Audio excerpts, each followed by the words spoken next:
get this money from? Money.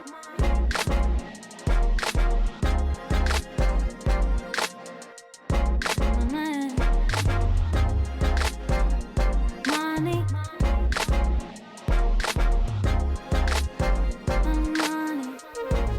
What is up, Innovation family? How's everybody doing today? It's me, Brandon, your friend, your neighbor, your host, back with another video from Innovation Property Atlanta.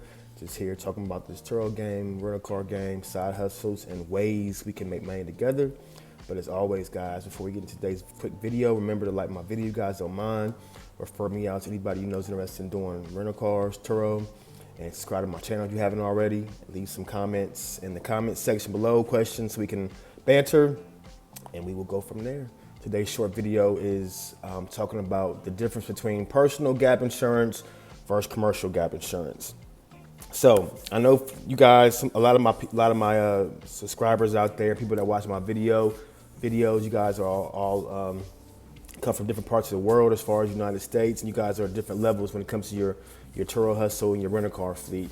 Some of you guys are starting out 1 or 2 cars, and some of you guys are already up to 5, 10, 15 cars. So I want to break down real quick the difference between personal gap and commercial gap, and what you should do when you talk about renting out your cars and having a Turo fleet and a rental car fleet as a whole.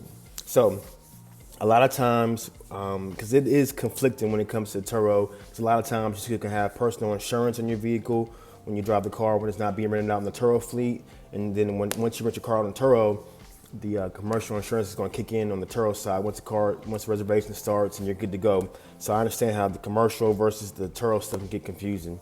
So long story short, so when you're talking about renting your car out on Turo full time and you're not driving it, it's just a car you have that gets rented out, 10, 15, 20 days a month, the best thing you want to do if you're financing a vehicle and you're starting off a fleet is you want to go ahead and get commercial gap. So when you go to the finance office, let's say the car is $20,000, $25,000. So you go in there, you talk to the finance manager, they're going to ask you about gap insurance, you want to do gap.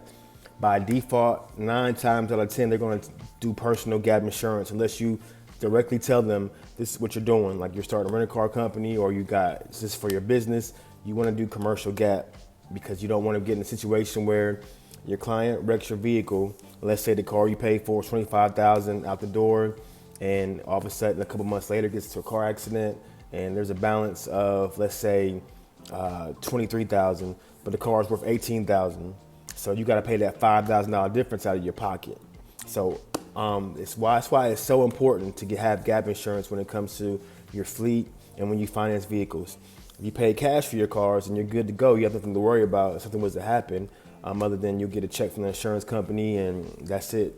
When you're talking about financing your vehicle, make sure you protect yourself. Always get gap insurance. And even on the personal side, you buy a personal vehicle, always get gap insurance too. So gap insurance for most vehicles is going to be between $800, $900, $1,000. So it's not a big investment. It might be, $20, $30 more out to your monthly payment. But always get gap insurance, guys, is where I'm going with this. I know at dealerships, they'll try to sell you the maintenance plan, the service contracts, tire contracts, rim contract, all the contracts to make a profit off of you, which most of the time it is profit because you won't use those things most of the time. And even with the service contracts for the wear and tear and the break fix items that go bad, I have a hard time getting those covered with third-party warranties most of the time.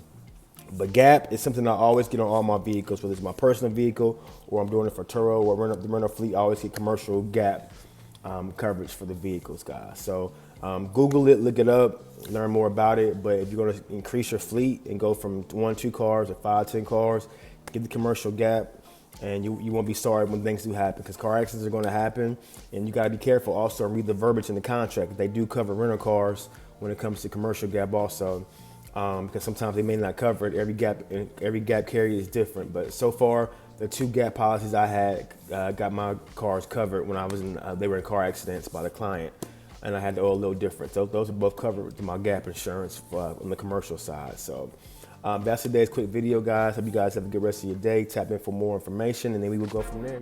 Never been so lucky I can have it all.